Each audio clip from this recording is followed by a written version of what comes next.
Hi friends, అందరూ అన్నం తిన్నారా? మేమైతే అన్నం తింటున్నాం. ఈరోజు అయితే మాకు మస్తు లేట్ అయింది. వేరే ఊరి పోయిన ఆరువిక్కొని వచ్చినాము. అత్తమ్మా ఏం కూర? పాలకూర. ఏం కూర బారు? మా బారు అయితే నిన్న మొన్న పనికి రాలేదు, ఇవాళ వచ్చింది. ఏం కూర అక్క? బెండకాయ ఫ్రై, నిమ్మకాయ పచ్చడా. ఏం కూర రూపా?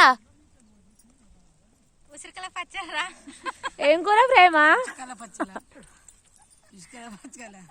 ప్రేమ ఏం కూర చెప్పవా? ఏం కూర మీనక్క? ఇప్పుడు చెప్పు. ఇక గుడ్డు పులుసురా. ఏం కూర నిర్జమమ్మ? పాలకూర. పిన్ని ఏం కూర? సుక్కకూర పప్పు. ధనమ్మా పప్పు దోసకాయ. ఓకే ఫ్రెండ్స్, చూసిరా మా ఫ్రెండ్స్ అయితే ఎన్ని కూరలు ఉన్నాయో. నాదైతే కోడిగుడ్డు టమాటా. మేమైతే ఇన్ని కూరలు వేసుకొని తింటాం ఫ్రెండ్స్. మీరేం కూర తిన్నారా? ఏం కూర కామెంట్ బాక్స్ లో కామెంట్ చేయండి. ఓకే ఫ్రెండ్స్, బాయ్ మరి.